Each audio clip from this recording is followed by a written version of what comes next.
अंतसधारा ध्यान धारा है ये। बस थोड़ा इंतज़ार के पलों में रहना। क्या खूब ये सरूर तेरा है मुझ पर, तुमसे मिलकर फिर तुमसे मिलने का इंतज़ार रहता है। इंतज़ार के पलों में यही है सच्ची इबादत। वर्तमान के पलों में अपने अस्तित्व में, अपनी थर्ड आई में पूरा पूरा जी लेना। लगातार कनेक्टेड रहना अपनी स्वाभाविक स्थिति से। अकर्ता दृष्टा हो जाना। ध्यान रहे, अगर ध्यान से प्यार हो तो ध्यान स्वयं बता देगा कि ध्यान में कैसे रहोगे। सत्य से प्रेम हो तो सत्य स्वयं बता देगा मुझ तक कैसे पहुंचना है। बस तुम अपनी प्यास को उठाना। बाहर की आंखों में रहते रहते सारा दिन गुजर गया। अब थोड़ा अपने को देखना, अपनी ओर जागना। प्रश्न ये नहीं है कि संसार में हो या संसार से बाहर हो। प्रश्न ये है कि संसार में आनंद में हो या संसार में दुखी हो। बाहर का संसार तो एक ही है, लेकिन भीतर का संसार सबका अलग अलग है। एक संसार में दुख भोगता है, दूसरा उसी संसार में आनंद मनाता है। प्रश्न ये है कि संसार में तुम्हारी हालत क्या है। संसार में तो सभी हैं, लेकिन होने होने में फर्क है। उसी मैदान में भगवान श्री कृष्ण खड़े हैं और उधर भीष्म और दुर्योधन भी, लेकिन उनकी हस्ती में अंतर है। संसार में होने होने में अंतर होता है। भीतर झांकना, हम कैसे हैं संसार में।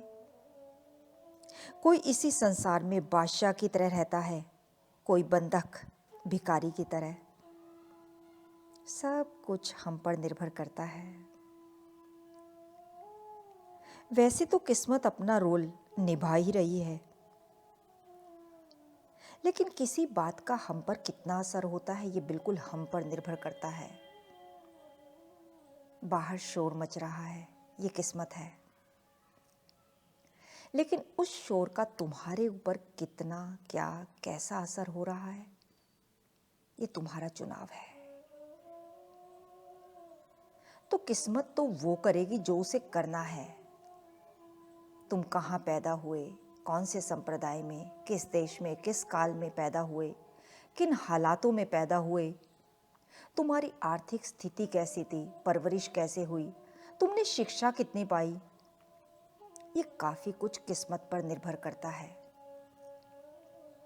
लेकिन तुम्हारा जीवन सफल होगा या नहीं, ये तुम पर निर्भर करता है। बहुत कुछ है जिसका फैसला किस्मत कर देती है, लेकिन जो असली बात है, अंतस की बात है, उसका फैसला किस्मत कभी नहीं कर सकती। वो तुम्हारे हाथों में है। यकीन मानिए, दुनिया में हर चीज किस्मत का ही खेल है। हर चीज सिवाय एक चीज के। देखिए, ऐसा हो सकता है कि कोई किसी एग्जाम की लगातार तैयारी कर रहा है, कोई दुर्घटना घट जाए, वो बीमार पड़ जाए, वो बेहोश हो जाए, बिल्कुल हो सकता है। और बहुत से लोग जो सफल हो जाते हैं वो अपनी किस्मत की वजह से ही सफल हो जाते हैं। सब कुछ कभी प्रत्यक्ष रूप से, कभी परोक्ष रूप से खेल किस्मत का ही है। लेकिन ये सफलता तुम पर क्या कर देगी, किस्मत की बात नहीं है। वही सफलता कब हमें नीचे गिरा दे, ये किस्मत की बात नहीं है। और असफलता तुम्हें क्या से क्या बना देगी, ये भी किस्मत की बात नहीं है। किस्मत का मतलब होता है बंधन। किस्मत का मतलब होता है वो सब कुछ जो तुम्हारे हाथ में नहीं है, जिस पर तुम्हारा बस नहीं चलता, पर भीतर तुम्हारे अंतस में कुछ है जो किसी के बस में आता नहीं। किस्मत उसका बाल भी बांका नहीं कर सकती। अगर उसके साथ नहीं जी रहे तो दूसरों के बस में रहोगे। अगर उसके साथ जी रहे हो जो किसी के बस में नहीं आता, तो ना किस्मत, ना परिस्थिति, ना समाज, ना परिवार, कोई तुम्हारा कुछ नहीं बिगाड़ सकेगा। फिर तुम हार के भी हारोगे नहीं, फिर तुम मिटकर भी नहीं मिटोगे, फिर तुम असफल होकर भी असफल नहीं रहोगे। भीतर झांकना, किस्मत क्या कर सकती है? अधिक से अधिक तुम्हें हरा सकती है। पर अगर तुम हृदय में जी रहे हो, सत्य में जी रहे हो, तो तुम हार तो जाओगे, क्योंकि किस्मत तुम्हें हरा सकती है, लेकिन फिर भी हारोगे नहीं। हो सकता है किस्मत में अभी भूकंप आए, बीमारी आए और हम मिट जाएं, लेकिन तुम नहीं मिटोगे। किस्मत वही सब कुछ बनाया बिगाड़ सकती है जो पार्थिव है, जो बाहर का है। उस पर किस्मत का बिल्कुल बस चलता है। पर कुछ और होता है ऐसा भीतर में, अंतस में, जो किस्मत के परे होता है। किस्मत आती जाती रहती है, भला बुरा होता रहता है, ऊंच नीच होती रहती है, उस पर कोई फर्क नहीं पड़ता। बस उसी गहराई में जियो। फिर किस्मत से तुम्हारी ना कोई उम्मीद रह जाएगी, ना कोई आकांक्षा, ना डर, ना भय। बस इस बात के लिए हमेशा तैयार रहना, जो कुछ किस्मत से मिला है वो किस्मत से छीन भी सकता है। उसमें तुम्हारी बहादुरी की कोई बात नहीं। तुम होंगे बहुत बड़े बहादुर, लेकिन किस्मत सबको हरा देती है। सिकंदर बहुत बड़ा बहादुर था, जवानी में ही किस्मत ने उसका खेल खत्म कर दिया। किस्मत सब पर भारी पड़ती है। किस्मत पर भारी सिर्फ कौन पड़ता है? जो भीतर में जागा है, अंतस में जागा है। उसे हृदय भी बोलते हैं, कभी कभी आत्मा, कभी परम तत्व भी कहते हैं। सिर्फ वो है जो किस्मत पर भारी पड़ता है। थोड़ी बहुत देर तो उसके साथ जियो, कोशिश करके देखो। ये अंतस की जर्नी बुद्धि से हृदय की ओर है, और बुद्धि वाली यहां ज्यादा देर नहीं टिकेंगे। ध्यान रहे, बाकी सब किस्मत का लेखा जोखा है, कभी मिलेगा कभी छीनेगा। बस तुम उसके साथ रहोगे तो वो बहुत कुछ कराएगा। तुम्हें क्या लगता है कि वो तुम्हें आलसी बनाकर सोने देगा? नहीं, वो मास्टर है। वो दौड़ा दौड़ा के काम कराएगा। जिस तन लग गया इश्क कमाल, नाचे बेसुर और बेताल।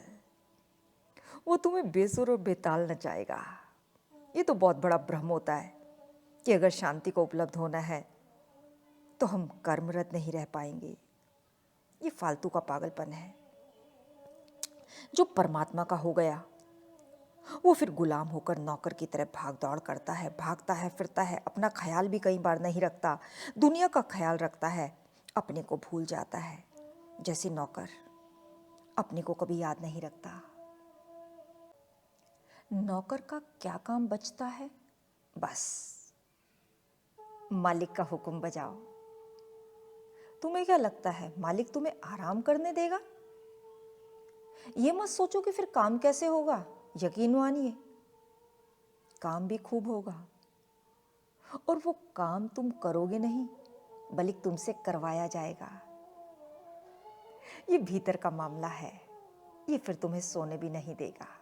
ये तुमसे बहुत कुछ करवा देता है। इसी का परिणाम है भगवद गीता। श्री कृष्ण भगवान कह रहे हैं, जो भी साधक परम ऐश्वर्य और योग शक्ति को तत्व से जान लेता है, वह व्यक्ति निश्चल योग और ध्यान से युक्त हो जाता है। इसमें कुछ भी संशय नहीं है। इसे बहुत ध्यान से समझना होगा। ध्यान रहे, जिस क्षण में अनुभव प्रकटता है, तुम होते ही नहीं। तुम हो या ईश्वर है। अगर सागर है तो बूंद का पता कौन लगाएगा? यदि बूंद है तो सागर नहीं है। इसी तरह जिस क्षण तुम ये बोलोगे कि मैंने किया, मैंने क्या स्थिरता सा दी आज, समझ लेना तुम बहुत दूर हो उससे। अभी तुम एकाग्रता से सुन रहे हो, ये तुम्हारी विभूति है। लेकिन जो स्थिरता सधी, जो उल्लास आया, वो ईश्वर की योग शक्ति है। हर स्थिति परिस्थिति में तुम कर्ता भाव से कैसे मुक्त रहो, बस वही ट्रिक यहाँ बताई जा रही है। इसी ट्रिक को, मुक्त रहने के भाव को, नेक्स्ट वॉल्यूम में हम डिटेल से समझेंगे। तब तक इंतज़ार के पलों में रहना। वैसे हम अच्छे वक्त का इंतज़ार नहीं करते, हम तो बुरे वक्त को भी अच्छे में बदलने की औकात रखते हैं। लेकिन ऐसा गुरु कृपा बिना संभव नहीं है। इसीलिए रज़ा में रहना, राज़ी राज़ी रहना, इंतज़ार के पलों में।